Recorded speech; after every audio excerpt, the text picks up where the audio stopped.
Qiang Jin Jiu. Book 2, Other Heroes of Chaos. Chapter 169, Dun Province. The military supply wagons were placed under the guard of the Libai armored cavalry and manually transported back to Tse province by the bandits. Shenzequan only brought a dozen or so Jinyue and some goods with him as he disguised himself as a traveling merchant heading north. They did not head down to Dun province directly but took a detour to the public route leading from Fan province to Dun province and entered through the west gate. Lu Er, with his Bianggu hat, followed behind Fei Shen with his butt sticking out. As long as his eyes started roving, the Jinyue would press him in the middle so that he would feel suffocated and could not move. He used to be Lei Jing's messenger, so he was well informed and the most familiar with what was happening in Dun province. They would save a lot of trouble by getting him to lead the way. But this old man was a very crafty one. At first, in order to escape, he had smeared his face until it was all dark and swarthy, causing Fei Shen to nearly miss him when he blended in with the group of bandits. Shenzequan's medicine never stopped coming, and after being on the road for 5 days, his cough gradually subsided. However, he was still unable to apply too much pressure on the 2 fingers on his right hand. Given that he could not even pen letters these days, the messages to Libai and Tse province were all written by Ding Tao on his behalf. When we enter the city, we have to first go to a pawn shop to register the goods. Lu Er tugged on the side of his Bianggu hat to hide his face, then folded his arms under his sleeves and craned his neck to say, "It's very chaotic now in Dun province. Only merchants who are registered and listed at the pawn shop can enter the city and stay at the inns. All the parties are playing it cautiously. This is an unspoken rule. Anyone who doesn't know the rules is most certainly suspicious." Shenzequan rested his folding fan on his knee. He remained concealed from view in the carriage, revealing only a vague silhouette. "Who owns this pawn shop?" "The Yan clan of He province." Lu Er lowered his voice and moved closer to the side of the carriage curtain. When Lei Changming still had the Yan clan funding him, this place was a terrible mess. While it was said that Lei Changming was the one in charge, he was after all, not the provincial administration commissioner. Bandits like us don't have that many staff and runners either, so we turned a blind eye when it came to what's happening down there. But there were too many merchants coming and going. Who knows if they are spies? So young Master Yan suggested to Lei Changming to set up a pawn shop here and hang up the words, "Tongming." Brothers who conduct business deals with the Mount Luo bandits naturally know how to answer upon entering the shop. The Yan clan later fell out with us, but Lei Changming kept this pawn shop as a show of respect for young Master Yan. The corner of Shenzequan's lips shifted ever so slightly. And with that, the Yan clan has the comings and goings in Dun province firmly in their grasp, with records of every business transaction Lei Changming has ever made.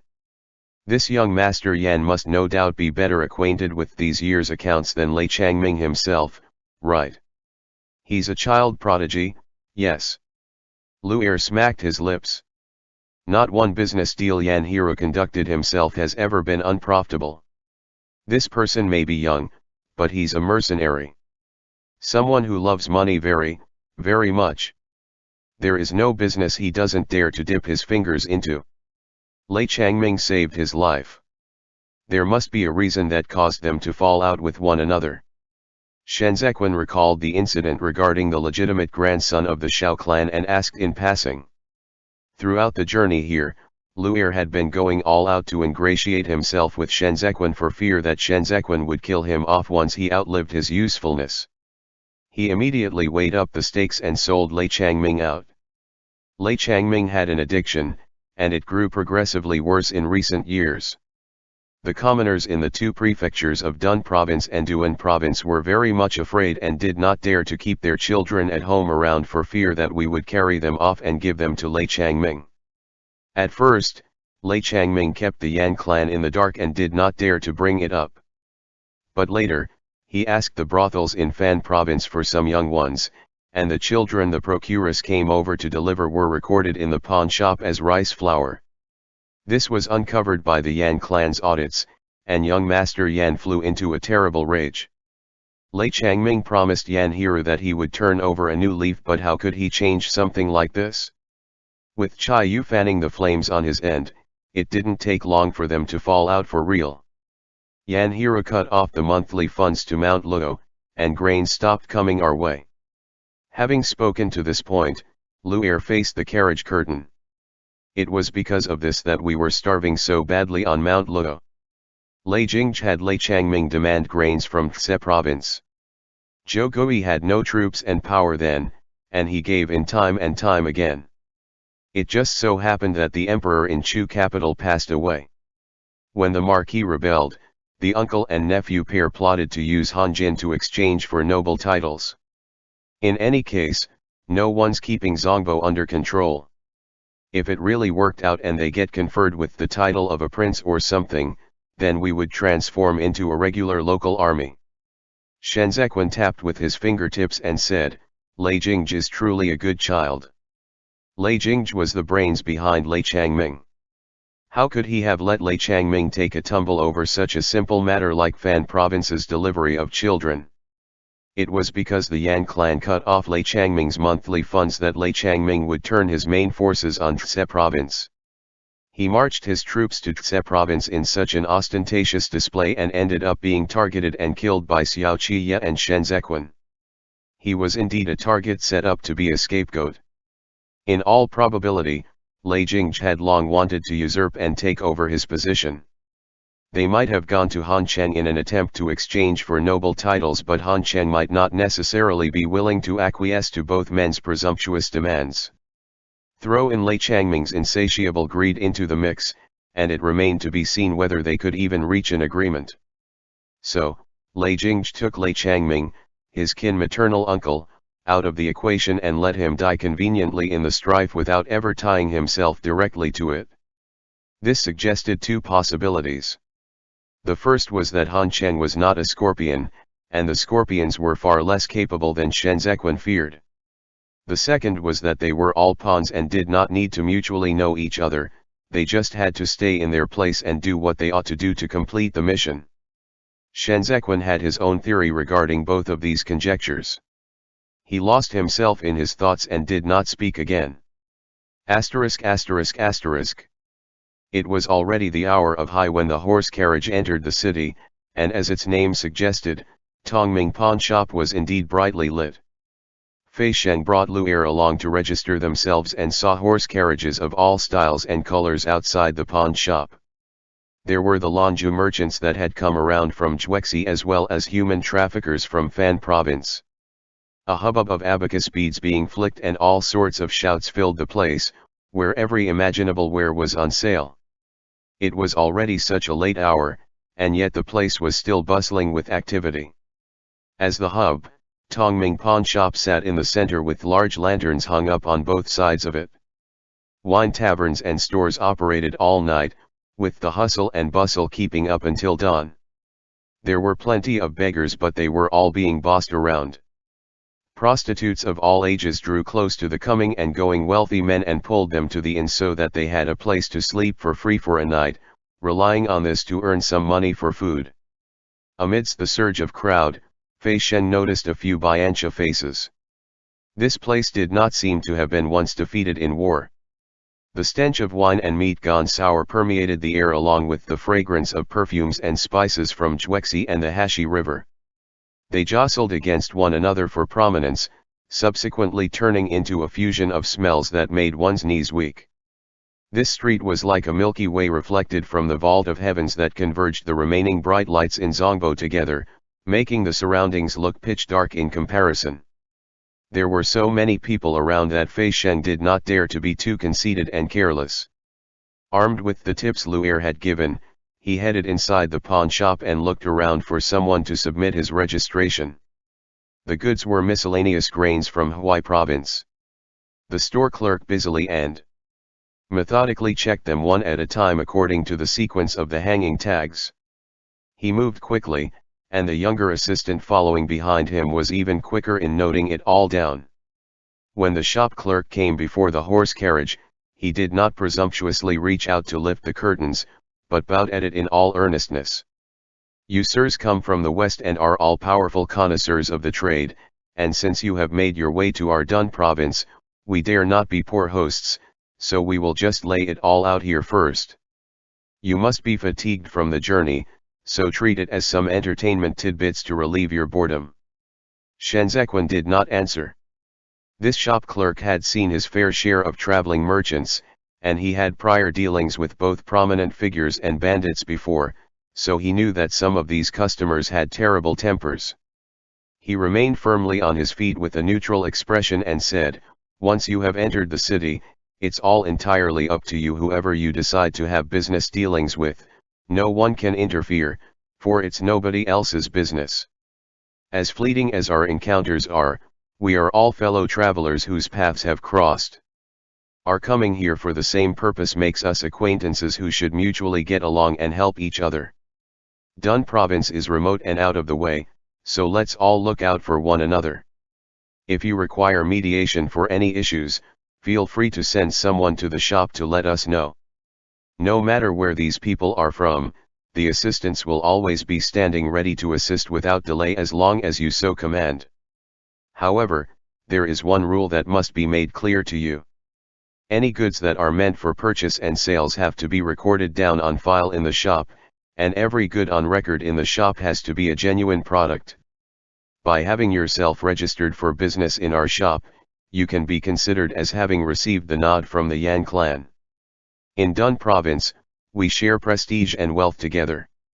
After the shop clerk was done speaking, he bowed once more to the horse carriage, then turned aside and lifted his arm to guide them.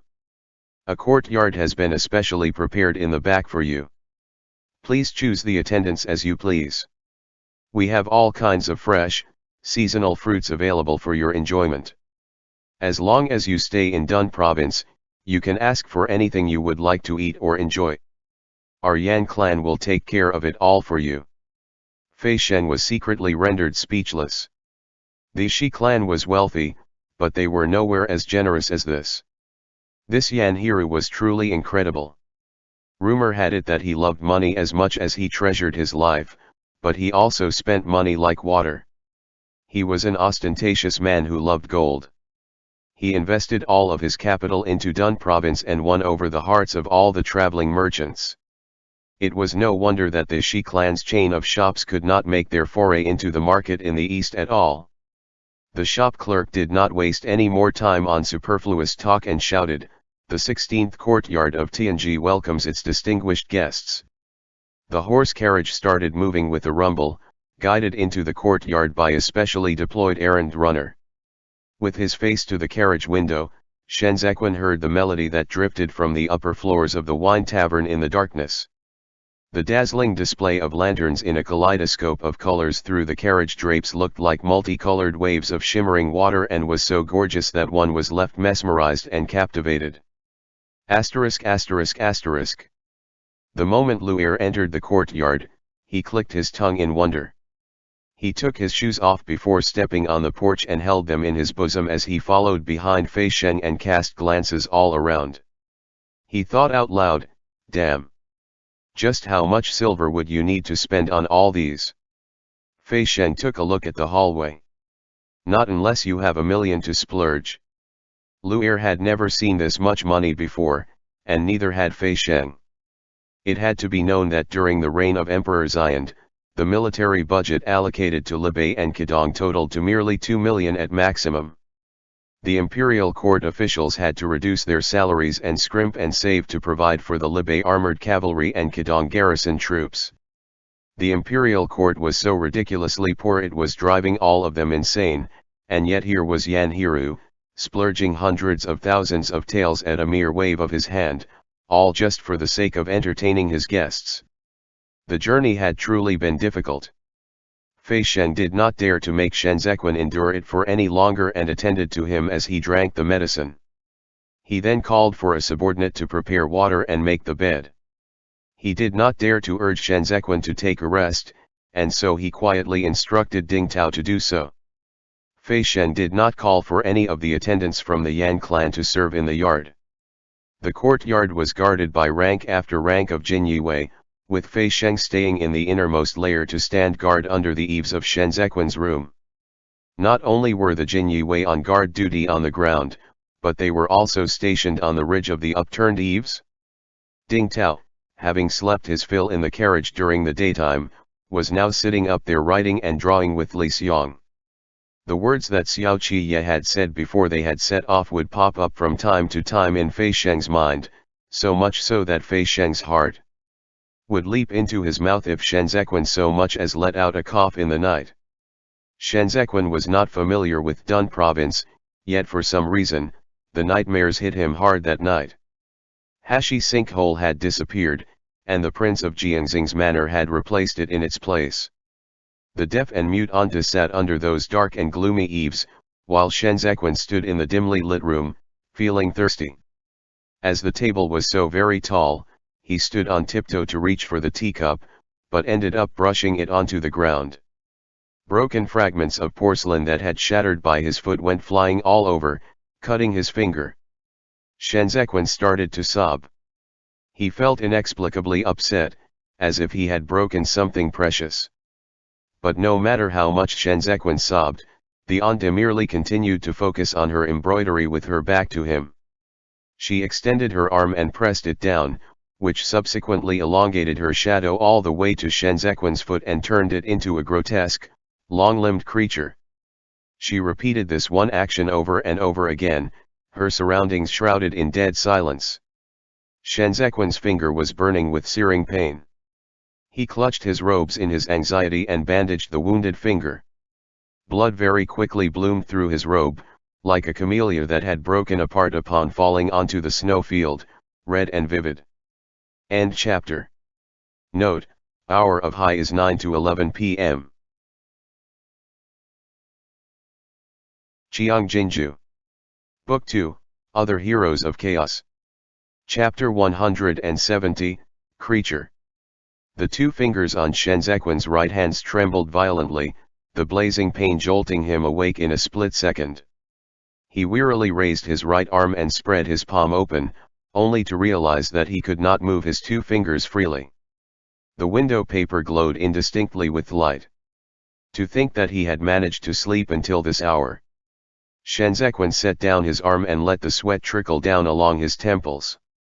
After a moment, he rolled over and got up, his two fingers slightly curled as he put on his clothes. On hearing the sound of movements, Fei Sheng turned back and beckoned to the subordinate bearing the medicine to come over and attend to Shen Zequin. The door opened, and Fei Sheng lifted the hem of his robe and strode in. Shen Zequin was standing and washing up by the copper basin. "Master," Fei Sheng went around to the side and said softly, "we called for a physician early in the morning. He's waiting out there. Shall we summon him in to take a look?" Shen Zequin placed the handkerchief back into the basin and, in a rare moment in which he did not refute him, said, "Call him in." Delighted, Fei Sheng immediately shouted for the physician. "In the interim," he said to Shen Zequin, "we released the men last night." With Luer's connections with his old acquaintances, the news came in pretty fast. "Master, Lei Jingji is right here in the city." Shen Zequin stood by the door and looked back pensively at Fei Sheng. The fact that Lei Jingji reacted so quickly illustrated that they had committed the transportation route of the military supply firmly to mind, with even the possibility of a delay taken into account. Thus, Lei Jingji immediately headed down to Dun province when the squad did not arrive within these couple of days. It was likely that he wanted to get to the bottom of who had robbed the scorpions. The military supply wagons to Tse province have the Libe armored cavalry keeping watch over them along the way. The news can't have spread that fast. They should have entered Tse province just by now. Whether or not Lei Jingji can get to the bottom of the matter, the stuff and men are ours now. Fei Sheng stepped aside and watched as Shen Zequin drank his medicine. "But it's too difficult to catch Lei Jingji alive in the city, master. There are still 400 scorpions watching over the bandits they took captive, and these men could also be considered as Lei Jingji soldiers. Our numbers are far too few." The medicine was so bitter that it put a slight frown on Shen Zequin's face. To date, Lei Jing still has yet to put Mount Luo and Duan province in order. This indicates that he doesn't have enough soldiers under his command to deploy. He likely smuggled the armaments to ingratiate himself with Bianxia. So, the 400 scorpions in the city of Dun province might not necessarily be willing to listen to his orders. Besides, we came to Dun province to make money on amicable terms, not to seize what's others by force. We can take our time. He handed the empty bowl to Fei Sheng. There is nothing important that I need to attend to in Tse province lately. I have all the time in the world to have my fun with him. When Fei Sheng took the bowl, he saw Shen Zequin's hand dangling from the opening of his sleeve. The color drained from his face, and he lifted the hem of his robe and kneeled. That hand is broken, isn't it, master? We were in such a rush during our journey. I'm really blind. To think I never. Time was of the essence then, and it's not like we could find a decent physician midway into our journey. Seeing how panicked Fei Sheng was, Shen Zequin said, "It's just 2 fingers that are broken, not severed. Let the physician set them with steel needles and have them bandaged later. They'll be fine after half a year of healing." Shen Zequin downplayed his injuries and responded in such a nonchalant manner, but listening to him filled Fei Sheng with fear and trepidation. In an act of either genuine sentiment or feigned sincerity, Fei Sheng's eyes reddened as he braced himself against the ground with his hands and said in a trembling voice, "When the master is wounded, his subject deserves death for letting it happen. It doesn't stand to reason for a guard to be right by his master's side and still let his master get injured." As he spoke, he raised a hand and slapped himself several times on the cheeks. "It's all because we are so useless that master even has to come personally to our rescue. Master, I beseech master to bestow our deserved punishments on us." Fei Sheng was now leading the Jin Yue, and by kneeling here to slap himself without the slightest trace of hesitation, he was also effectively slapping the faces of those men outside. He was lowering himself to let everyone in here and out there understand that this incident was a wake-up call. Such an oversight could not be made ever again. Shen Zequin must never get hurt again. From the moment they arrived in Zongbo after being forsaken by Han Cheng and were rejected by Xiao Qi, Shen Zequin was the only candidate left to be their master. Qiao Tianya had a knack for managing his subordinates, too. In fact, he was even more well liked by the subordinates than Fei Sheng was, but he was much too uninhibited. At times, he seemed to treat Shen Zequin more like a friend than a master. Fei Sheng had already garnered much from Shen Zequin's act of assigning Qiao Tianya over to Yao Wenyu's side. Could Yao Wenyu's body heal soon? If not, then Qiao Tianya would stay by Yao Wenyu's side for as long as several years. The vacated position beside Shen Zequin was given to Fei Sheng, which in Fei Sheng's view was a hint that he had to accomplish what Qiao Tianya would not do while in the same position. He had to make it clear to the current Jin Yue that it was out of respect for Ji Gang that Shen Zequin did not pursue their dereliction of duty. But they must never, ever repeat the same mistake again. As long as Shen Zequin had not given the nod, Fei Sheng would never take action. Likewise, as long as Shen Zequin gave the command, good or bad, Fei Sheng would execute it and see it through to the very end. He was far more aware of his own place than Qiao Tianya was. He was Shen Zequin's guard, not Shen Zequin's friend. As such, he would not privately report Shen Zequin's injury to Xiao Qi. The Jin Yue followed suit and kneeled too, their faces burning with pain as they listened to the sounds of Fei Sheng's slaps. Fei Sheng smacked himself until his cheeks turned red, and even so, he was still lifting his hand for another slap when a folding fan suddenly intercepted his hand. There can be no progress without pain. As long as you don't repeat the same mistake, it's all right. Shen Zequin shifted the fan in his left hand away. All the people in the courtyard are good men. Punishments will come to those who have done wrong. I naturally have my own arrangements for when we return to Tse province. You may rise now. The fact that Shen Zequin did not let Fei Sheng continue to slap himself meant that he had no intention to humiliate them. He gave scholars their due respects, but he did not treat the Jinyue shabbily either. Their monthly salaries were issued in a timely manner and converted to ready silver based on Chu capital's standard, and the Jinyue residences were all spacious, well-lit rooms. What's more, there was Ji Gang to give them martial arts pointers at all times. At first, they all thought Shenzequan to be a capricious man who was difficult to serve, but over time, they realized that Shenzequan was pretty much set in his preferences. He duly meted out rewards and punishments as needed, and his commands were all decisive and straightforward. There had never been an incident in which he took out his anger on his subordinates. Fei Sheng wiped his tears and kowtowed a few more times to Shenzequan before rising to his feet and taking his position at the side. Ding Tao stared blankly at the scene unfolding before him and felt a great wave of guilt wash over him. The physician outside happened to arrive just then, so Fei Sheng lifted the curtains and invited the physician in. Both of Shenzequan's fingers had indeed been broken, but they were fortunately not severed. As he expected, the physician had them set and secured with steel needles. With half a year of recuperation, they should be more or less healed. My lord should not wield a blade or draw a bow these days. The physician was an old man. As the fee they paid him was generous, he made a special point of giving further instructions when he got up. You've been putting off having this injury treated for quite a few days. Fortunately, you didn't delay it past today. Otherwise, it couldn't be set back into place even with the steel needles. It seems to me that my lord is in poor health, and it's now coincidentally the 8th month where sudden fluctuations in weather temperature are a common occurrence. Pay more attention to your meals and attire. Don't fall ill again. The physician lifted his sleeves to pack his medical case when he remembered something else. Is my lord always having trouble sleeping? He said. Business has to be conducted, but it's taxing on the mind and body.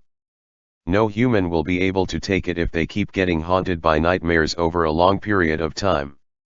I'll get you a brocade pouch later and fill it with some incense to help you sleep. You can put it under your pillow at night and see if it works. Fei Sheng bent over to help the physician carry his medical case and saw him out. Shenzequan sat on the chair and sized up his right hand in the momentary silence that followed. Two of his fingers were bound together so securely that it proved inconvenient for him to stretch them. He could forget about holding his blade now. It was really by a stroke of good fortune that they were not severed. But why would he dream of the Prince of Jiangxing's residence? Last night's dream played out on what seemed to be a yellowish worn-out rag, where only the back of the anta was visible because Shenzequan no longer remembered exactly how she looked like. He cried so sadly for that cup of water, but had it been really for that cup of water? Shenzequan rested his elbow on the chair handle and leaned back slowly. His gaze shifted along the half-lowered bamboo blinds to the eaves shrouded under the shadow of a tree. He slowed the dream in his mind in an attempt to lay every scene out for deeper scrutiny. The deaf and mute anta sat under the eaves. The courtyard was tiny, and the direction in which the house was facing was terrible. Once dusk fell, the interior would get dim rather quickly. Shenzequan was still short, so short that he did not have to bend over to look into the inner chamber. He wanted so much to drink that cup of water. His entire throat seemed to be on fire. But he could not reach it. Thus, he stood on tiptoe. Shenzequan tilted his head up slightly. He stood on tiptoe. This was not the first time this had happened. He knew it was possible that the teacup might fall onto the ground. So at the same time he stood on tiptoe, he looked inside. The inner chamber was too dark. The windows were all unopened, and that half-lowered beaded curtain was bereft of life. It remained still and unmoving, a tint of white in the darkness. Shenzequan frowned and continued to pry further as if in a trance. Why did he have to look in? The young Shenzequan stood on tiptoe and leaned over the edge of the table to look at that mass of darkness. He blinked several times and did not withdraw his gaze, but he could not help but reach his fingers out to touch the rim of the teacup. Someone stirred in the darkness, and at the moment his attention was diverted, Shenzhen accidentally brushed the teacup aside and dropped it. The sound of the teacup shattering was so crystal clear it was as if it had been smashed right beside his ear. It startled the person in the inner chamber into turning around. The strange shadow of the auntie who kept lifting her arm soundlessly grabbed Shenzhen by the foot, and it was at this very moment Shenzhen saw a terror-stricken face. Shenzhen suddenly sucked in a breath as he snapped back to his senses and found that he had subconsciously clenched his right hand into a fist. Intense pain throbbed in those two fingers. The weather was hot today, but Shenzhen's back was all drenched in a cold sweat. He had seen Shenwei. Shenwei's face that was all contorted with terror was so jarring on the eyes that it jolted Shenzhen to his feet. He irritably relaxed his right hand and faced the shadow of the tree under the eaves, but he could not recall exactly what Shenwei had been doing. Why was Shenwei so panic-stricken? The inner chamber was too dark, Shenzhen could not see a thing at all. Even Shenwei's face seemed to be lodged in a thick black mass of shadows. He kept thinking back to it but still made no progress. His memory seemed to have been stuck in time, frozen upon the frame of Shenwei's face. Damn! Shenzhen knew how to restrain his irascibility firmly under an icy demeanor, but not this time. The abhorrence his expression exposed was a clear indicator that he was already standing on the brink of the precipice. He was just like a trapped beast as he shut his eyes in the sunlight, the sweat oozing from his temples. Blood oozed out from his cut finger, staining his robe. Once again, pale white juxtaposed with vivid red. The beaded curtain was clearly dead, but it swung violently as it came back to life again in the scenes that flashed by. The strange shadow grabbed hold of Shenzhen, whose finger was still bleeding. Meanwhile, the auntie kept up with her never-ending embroidery as her arms stretched longer and longer until the expanding shadow mutated into a scorpion swinging its tail. Thud. Shenzhen abruptly shifted his gaze over. Ding Tao's legs gave way, and he fell onto his butt on the ground, looking as though he was looking at a stranger. All the hair on his body was standing on end. His candy tumbled out and rolled on the ground, where it bumped into Shenzhen's snapped fan. Shenzhen leaned over to pick up the candy off the ground and handed it to Ding Tao, but Ding Tao did not reach out for it. Instead, he shifted back a little in fear and trepidation to flee from Shenzhen's shadow. Shenzhen's throat bobbed. It was as if he was a demonic creature stripped of its skin to be thoroughly exposed under the stinging sunlight. The pale sides of his neck revealed his vulnerability, and as the wind huffed at his sleeves, he let loose a laugh into the long, endless stillness and gently tossed the candy away. End chapter. Qiang Jin Jiu. Book 2, Other Heroes of Chaos. Chapter 171, Tattoo. Ding Tao was petrified. In that instant when their eyes met, he thought that he would die like Jida had. He could still remember the expression in Shenzhen's eyes when the latter killed Jida, and the same expression had been in those eyes as they locked onto him just a moment ago. He wanted nothing more than to run. So, when Shenzhen handed him the candy, he lost the courage to raise his arm. It was silent under the eaves. Shenzhen had already retreated back into the room. The harsh sunlight blazed upon Ding Tao's frame. He had yet to recover his wits. That kind of feeling was indescribable, but one thing was for sure, this was not the young master he was familiar with. Ding Tao lifted both arms and wiped haphazardly at his eyes. He wanted to pick up the candy, but it had long melted from the heat of the sun. The delicate sweetness of Osman thus attracted a colony of ants. Ding Tao remained kneeling in place. He did not know why, but the tears had begun to drip down from his eyes. *******. Shenzhen's interrupted recalling of his memories could no longer be strung together into a coherent whole. It had been too dark in the dream, he simply could not remember any more details. He stood behind the bamboo blinds and heard Ding Tao sobbing beneath the eaves. Shenzhen told himself that he must not dwell too deeply on this dream. He had to sieve the truth from falsehood as soon as possible and decipher if the contents of this dream were real scenes he had genuinely seen before or if they had been a figment of his imagination. For 6 years, he had been subjected to the compulsion of nightmares. He knew best that such dreams were sometimes a mix of reality and fiction. It was just like how he used to dream of the Hashi sinkhole in the past, of how the sight that would greet him in the sinkhole would change according to his state of mind at that time. After Shenzhen had gotten injured during his trip to Cha province, he dreamed of himself lying in the sinkhole. That was the prelude to his mistrust of his own body and his realization that he had begun to fear death. Frequent nightmares could mess with memories, and in truth, Shenzhen could no longer be certain of the words that Jimu had said to him before his death. "That's dangerous," Shenzhen thought self-deprecatingly to himself. It was just a single Shenwei. Luer's network of connections came in very handy. They hid all over the city in every street and alley, and as long as they were paid enough, they could become eyes of varying sizes. By capitalizing on these informants, Fei Sheng could snoop into every nook and cranny of Dun province without even stepping foot outside. However, Lei Jing's movements were intriguing, to say the least. Lei Jing has been brazenly carrying out his search for 3 consecutive days.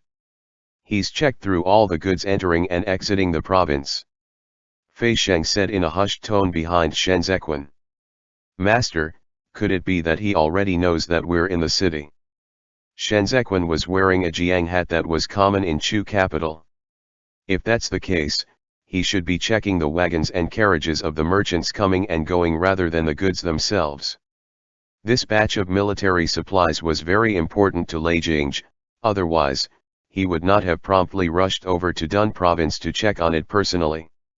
Based on Shenzhen's conjectures, Lei Jing wanted to exchange this batch of supplies for something else of equivalent value from the 12 tribes of Biancha. Yet, he did not search to the west immediately when he arrived in Dun province. Instead, he wandered around the city of Dun province. Shenzhen lifted his arms to lean over the edge of the railing and surveyed the restaurant from top to bottom through the sheer fabric. He took his time organizing his thoughts, then said, "Checking the goods shows that Lei Jing thinks those supply wagons will still return to Dun province. How strange." Shenzhen tapped his fingertips on the railing.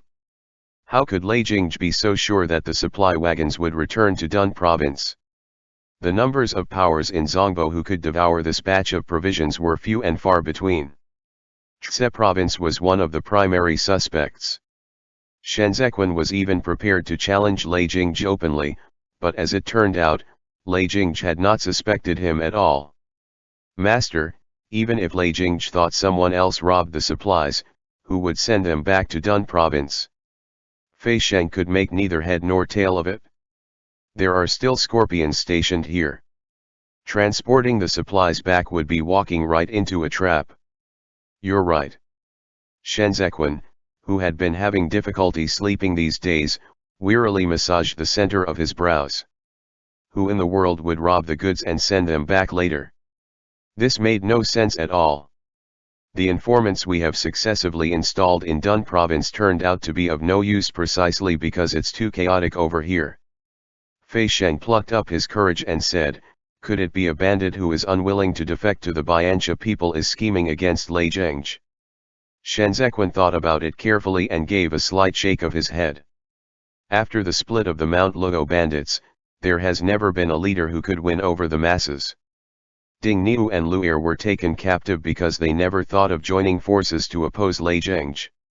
It's possible for them to be small-time bandits based on their current size, but they would never have the courage to lay their hands on such a big batch of supplies. Military armament was not like other things. They could not be taken apart and hidden like grains. Given that this batch of supply wagons required hundreds of bandits to push it, it was easy to imagine just how heavy it was.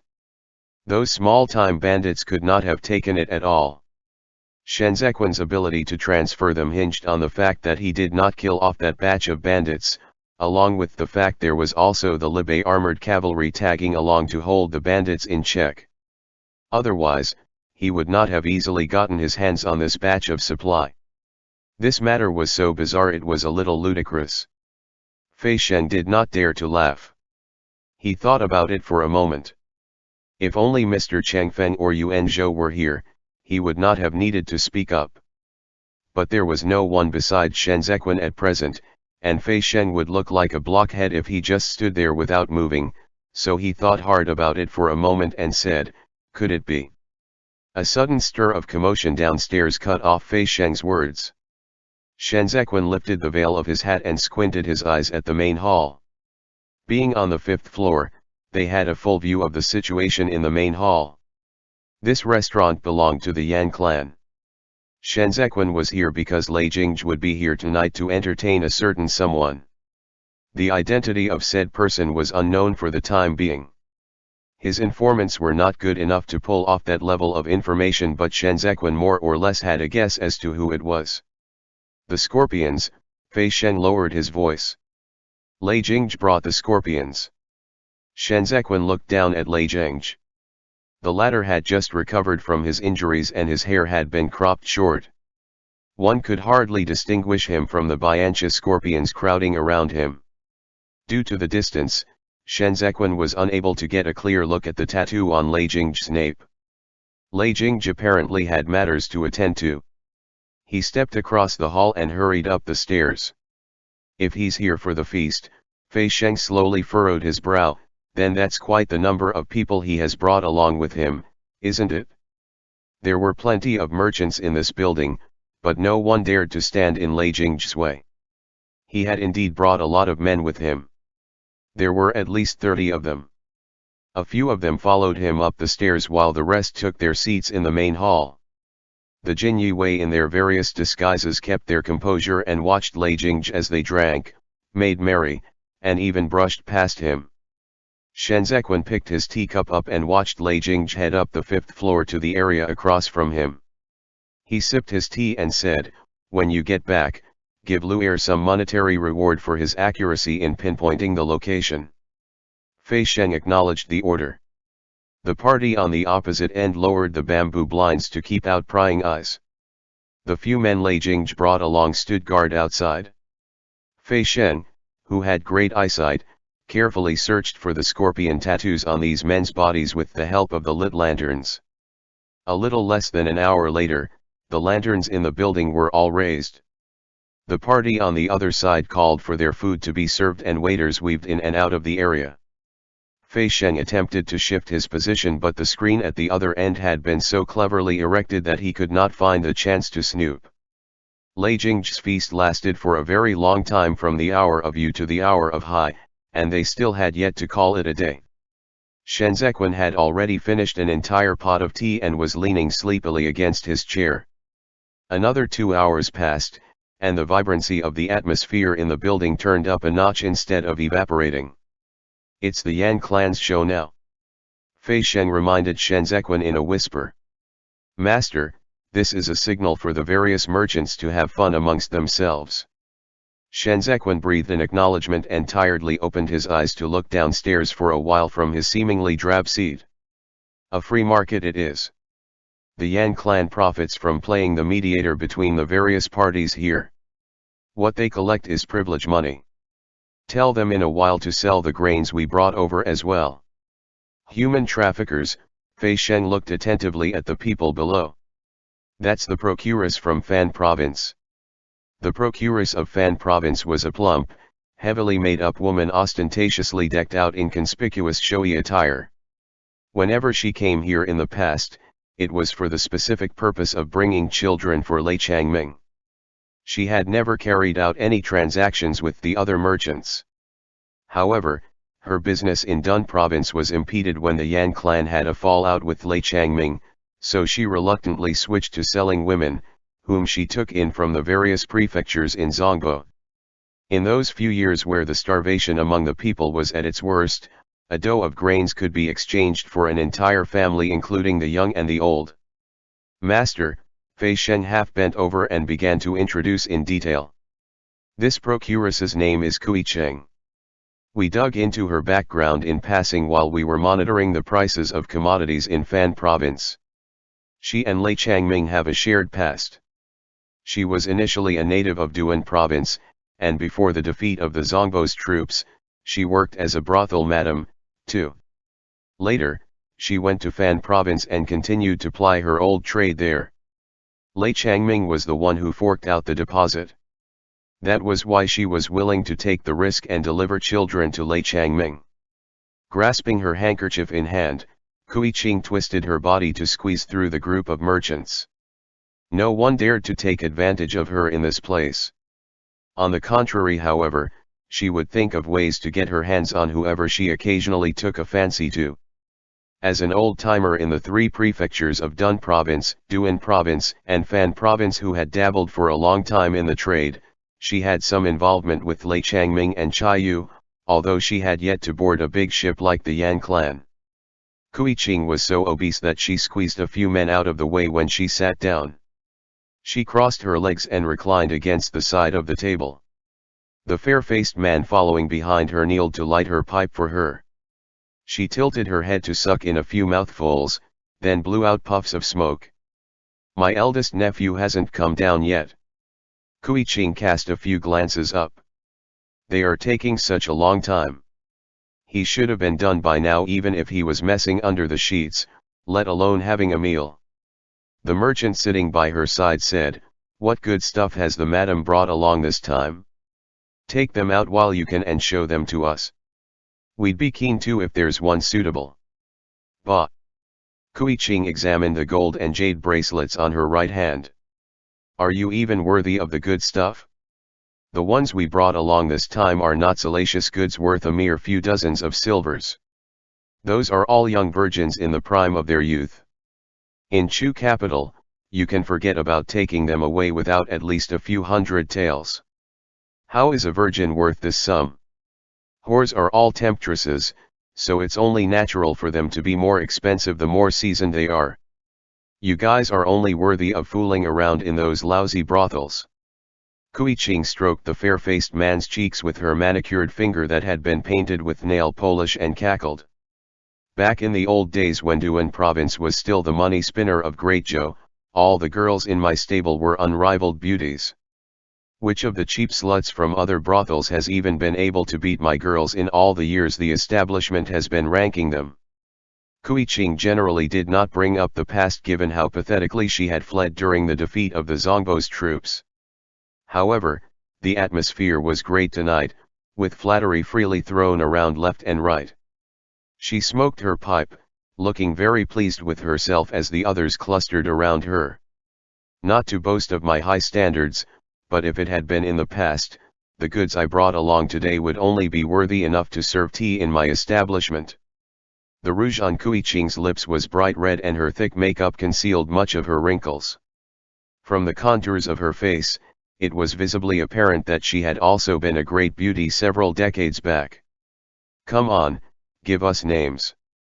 With a contemptuous smile, Qiang said, "The top three in the ranks were all girls from my establishment, and each one of them married well. Today, prostitutes and performers are inseparable from one another, but back then, they were as different as the waters of the Jing and Wei rivers. All of you have to spend gold just to catch a glimpse of those who sell their arts, and they can simply refuse to see you when they were in business. They were even more precious than the young missies from rich, prominent families. My eldest nephew's mother was also a girl of mine, the famous Xiaoan Li of the Hashi riverside who married into the Zhu clan in Duan province." As Qiang spoke, she pinched the man's face and blew smoke into his face. "These were all small potatoes. The one I doted on the most was the number one in the establishment. Ever heard of pure as white jade, as if made of porcelain? Back then, just putting up her name alone would have the whole city of Duan province turning up in full force. Even the emperor himself, who was far away in Chu capital, wanted a glimpse of her ravishing appearance." The surrounding merchants clapped their hands and said in delight, "That's Bai Cha." Under the spiraling wisps of smoke, an entranced Qiang put up her hand, looking as if she was still reveling in her past as she snorted and murmured, "Bai Cha, do you people really think pure as white jade is a fabrication?" She was what it truly meant to be like jade and porcelain. If all of you were to see her, I'm sure all of you would no doubt kneel down to be her footrest if she so much as furrowed her brows. No one could bear to let her get sullied by the dust on the ground. The hall reeked of smoke so thick that several courtesans who were sitting with them coughed.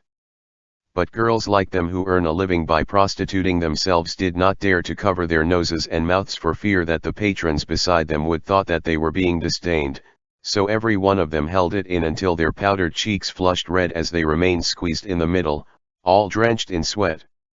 Qiang got someone to set up the cards with the intention to play a couple of games that were popular in Chu capital. The handsome man she brought along remained kneeling by the side to massage her legs. Not a few moments later, one of the courtesans simply could not stand it anymore and knitted her brows as she covered her mouth with a handkerchief and let out a light cough. The smell seemed off to her, so she took a couple more sniffs, then jerked to her feet with a cry of surprise and exclaimed, "Fire!" The merchants and courtesans in the hall instantly panicked. Everyone watched as billows of smoke rose. Those few attendants who had been serving them had long died. Cries of alarm echoed from all directions as everyone swept up the silvers in a fluster and tucked the money into their bosoms without even knowing if the money was even rightfully theirs. The cards had fallen and scattered all over the ground. Qiang, being too obese, tottered on her feet from being jostled against. Even the hairpiece by her temple had fallen out. "Open the door." Those who had made it to the door first pounded on it and shouted, "Why is the door locked?" Tables and chairs tipped over. Some people even attempted to climb out of the windows, but the windows were sealed, too. Jing Jiu abruptly popped his head out and looked down. When Qiang saw him, she quickly waved a handkerchief at him and shouted, "My dear nephew! Hurry up and think of a way to open the door. The back hall is on fire." Fei Sheng's hand was already on the hilt of his blade. All it took was for Shen Zequan to give the command, and the Jin Yue would immediately swarm the building. But Shen Zequan continued to drink his tea without saying a word. Fei Sheng could not help but call out, "Master."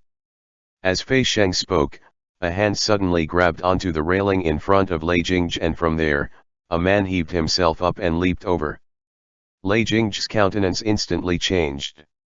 He moved backward to dodge the other party's incoming scimitar and ended up knocking the screen over with a loud crash, exposing the table and chairs in the middle. To their surprise, there was only Lei Jingzhi himself. Fei Sheng blurted out in shock, "He didn't invite anyone at all." This was a bait meant to lure a snake out of its hole. Shen Zequan felt for his folding fan but belatedly remembered that he had broken it. He drained the tea and watched the men that Lei Jingzhi had left downstairs rush up the stairs. Oddly enough, other than the area where Lei Jingzhi was in, the rest of the place was very quiet. Fei Sheng, with his sharp eyes, suddenly stuck his head out and stared fixedly at the fight across from them. He watched them carefully without missing a single of their moves and exclaimed in bewilderment, "Master, this man is also a scorpion." The man who came to assassinate Lei Jingzhi had, in the thick of the action, inadvertently exposed the side of his neck, where a tattoo of an impressive scorpion identical to Jaida's was inked. End chapter. Notes. 1 Jiang hat were hat that was usually worn by scholars. 2 hour of U is 5 to 7 p.m. 3 hour of high is 9 to 11 p.m.